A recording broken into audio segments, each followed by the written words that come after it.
જ્ઞાન સાધના પરીક્ષા 2025 માટેનો ખૂબ જ અગત્યનો વિડીયો છે. આ ભાગ 3 છે. આ અગાઉ આપણે બે ભાગ બનાવેલા છે, ભાગ 1 અને ભાગ 2. એમાં પાર્ટ 1 અને પાર્ટ 2 લખ્યું હતું. આ પાર્ટ 3 છે. આપણે કુલ 10 પ્રશ્નો જોવાના છે. ખૂબ અગત્યના પ્રશ્નો છે, એટલે ખાસ ધ્યાન આપજો. સૌ પ્રથમ આપણને 48 આપેલા છે. 48 ને આપણે કેટલા વડે ભાગીએ તો 12 આવે. તો 48 ને આપણે 4 વડે ભાગીએ તો 12 આવે. ત્યાર પછી 12 આપેલા છે. 12 ને કેટલા વડે ભાગે તો 4 આવે.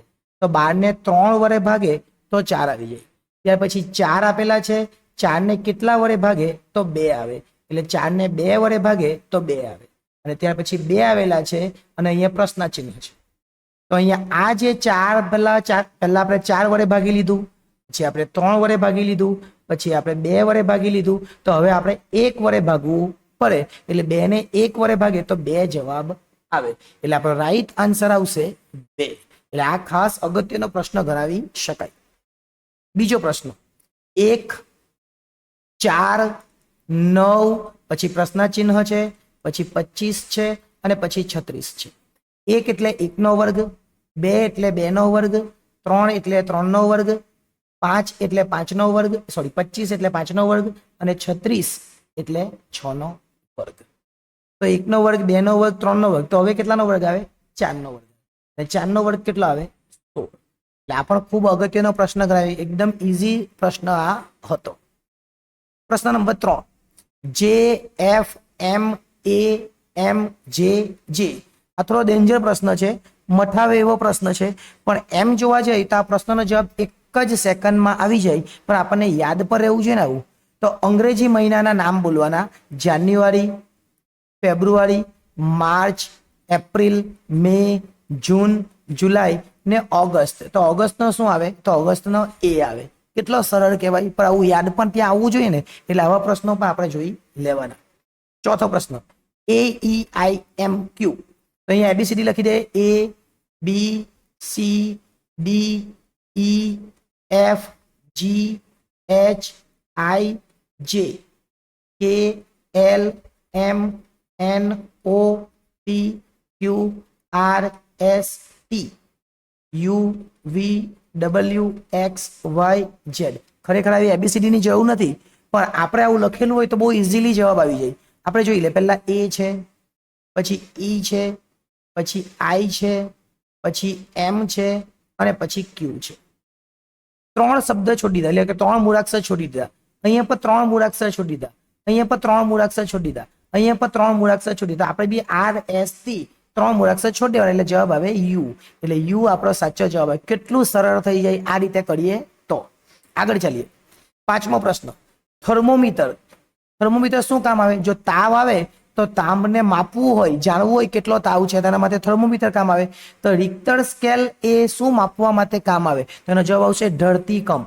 એટલે જ્યારે ભૂકંપ આવે ને ત્યારે ભૂકંપની સ્કેલ માપવા માટે, ભૂકંપની રેક્ટર માપવા માટે રિક્ટર સ્કેલનો ઉપયોગ થાય. આગળ ચાલીએ. નાટક એટલે નિર્દેશક. નાટક કોણ બનાવે? નિર્દેશક. અથવા નાટકમાં કોણ હોય? નિર્દેશક હોય. તો વર્તમાનપત્ર કોણ છાપે? તો વર્તમાનપત્ર એ તંત્રી દ્વારા છાપવામાં આવે. જવાબ શું આવશે? તંત્રી. આગળ ACE. તો એ લખવાનું એ સી ને ઈ. એ પરથી એફ આવ્યો, સી પરથી એચ આવ્યો અને ઈ પરથી જી આવ્યો. તો અહીંયા એ પરથી એફ લાવવા માટે એ બી સી ડી ઈ ને એફ. તો એ અને એફ વચ્ચે કેટલા અક્ષર છે? 4. તો અહીંયા 4 અક્ષરનો ગેપ છે. એ જ રીતના સી અને એચ, એટલે સી એફ પછી A B C D E F G H. તો આ સી છે અને અહીંયા એચ છે. કેટલા અક્ષરનો ગેપ છે? તો 4. અહીંયા પર 4 અક્ષરનો ગેપ છે. ઈ એફ જી એચ આઈ અને જે. ઈ અને જે વચ્ચે કેટલા અક્ષરનો ગેપ છે? તો અહીંયા પર 4 અક્ષરનો ગેપ છે. એનો મતલબ કે અહીંયા પર 4 અક્ષરનો ગેપ રાખવો પડે. કે એમ ને ઓ, કે જે કે એલ એમ એન ને ઓ આવે, જે પછી કે ને પી. જો આ કે ને આ પી, એના વચ્ચે 4 અક્ષરનો ગેપ, એટલે પહેલું પી આવે. એમ છે એમ એન ઓ પી. ક્યુ અને પછી આર આવે. શું આવે? આર. જો આ એમ છે અને આ આર છે, એની વચ્ચે કેટલા અક્ષર? 4 અક્ષર, તો આર આવે. તો અહીંયા આર વાળું પી ને આર, તો પી આ છે, આ બી પી છે પણ આર નથી એટલે જવાબ આ આવે. ત્રીજું ચેક પણ નહીં કરવાનું, અને કરવું હોય તો કરી લે. જો પહેલું ઓ છે, એ ઓ છે ને એટલે ઓ પી ક્યુ આર એસ અને ટી. તો આ ઓ છે ને આ ટી છે, વચ્ચે 4 અક્ષર થઈ ગયા. એમ ચેક કરવાની જરૂર નથી, પણ ચેક કરવું હોય તો કરી લેવાય.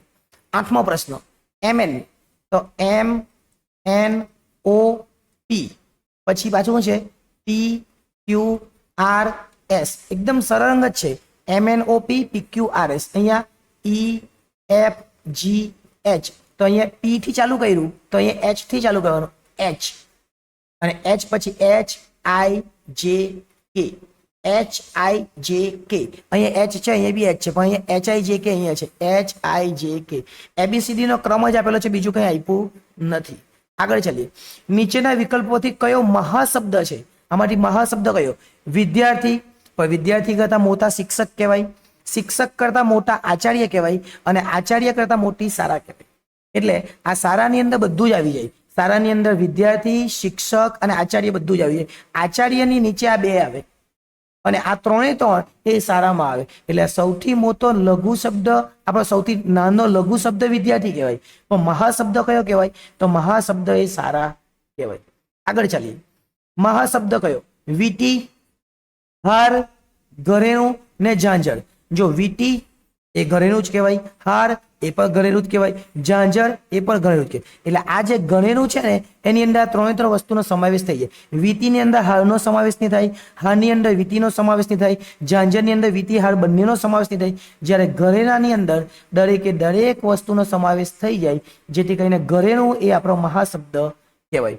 એટલે આ હતા 10 પ્રશ્નો ખૂબ અગત્યના, જે તમને પરીક્ષામાં કામ લાગશે.